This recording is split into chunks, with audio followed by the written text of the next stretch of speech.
advantage. It's every racer's secret dream. That special bit of technology that gives you such superior speed that you're literally able to blow the doors off the competition at will.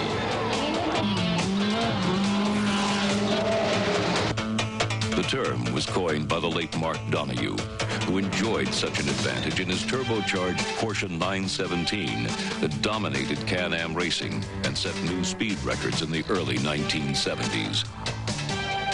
The engineering genius behind this awesome 917 was Dr. Ferdinand Piëch, the grandson and namesake of Dr. Ferdinand Porsche. Shortly after achieving such great success with his 917, Dr. Piëch left the ranks of Porsche and joined another German car builder, Audi.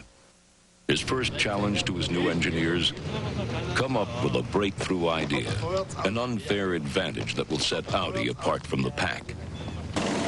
To find such an advantage, Dr. Piëch's engineers looked not to the future, but to the past, to a concept nearly as old as the automobile itself: all-wheel drive.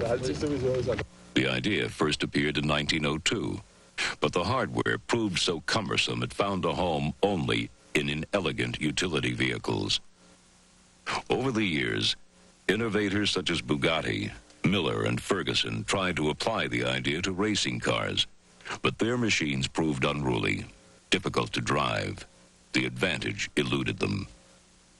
Then in 1967, the idea resurfaced at Indianapolis when Andy Granatelli introduced a radical turbine-powered all-wheel drive machine, and driver Parnelli Jones came within 7 miles of winning the 500 before the failure of a trivial part sidelined him.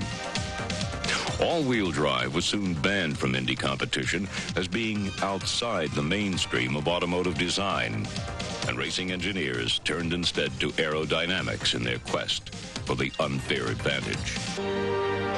In 1981, Audi engineers felt they had found the secret at last: a center differential, a new way of distributing the power between the front and rear wheels. They call their system Quattro.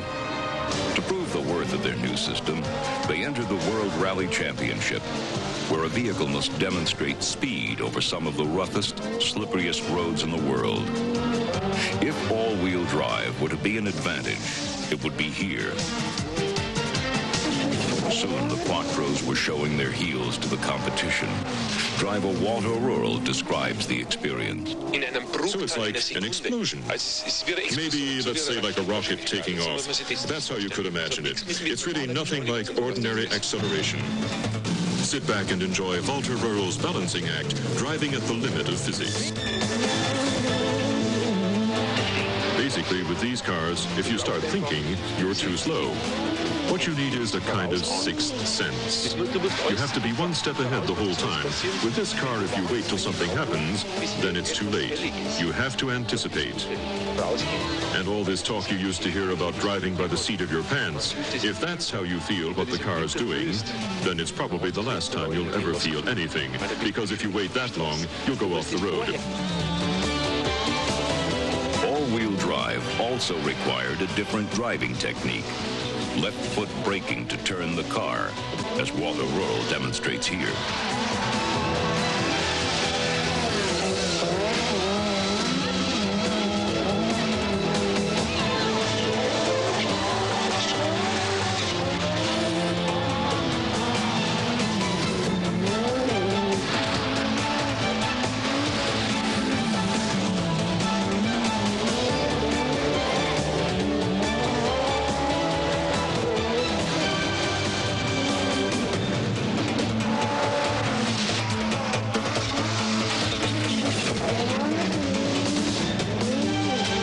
Run, camera and all, set the fastest time on the stage.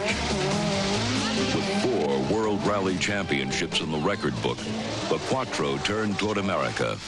The target, the Pikes Peak Hill Climb, an event dominated by single-purpose, single-seat sprinters with rear-wheel drive. American rally champion John Buffum was first to try the Quattro here.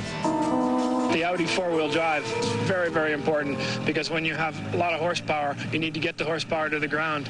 And you'll see as the open-wheel cars and even the stock cars, when they start, they spin their wheels furious. And this is very exciting, but it doesn't get you to the top as fast.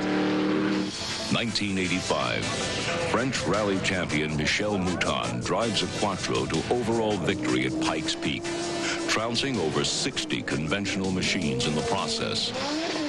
You are always sliding one side, the other side. It's like a ballet, it's like a dance, you know, it's fantastic.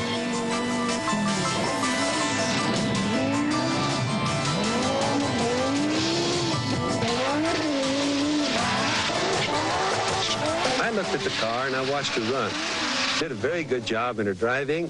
The car was very, very, very much ahead of anything that I'd ever seen before. Audi has done an awful lot of work on all-wheel drive, and I saw things that just astounded me. And I started doing a lot of thinking, a lot of talking, a lot of studying, trying to see the best way to come back and get the record back and announce her name. I've seen him every time he's done this, and the record that was set in '85.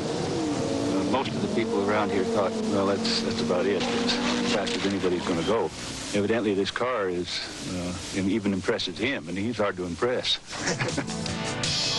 In 1986, Unser tries the Quattro for himself and sets the fastest time ever in the race to the clouds.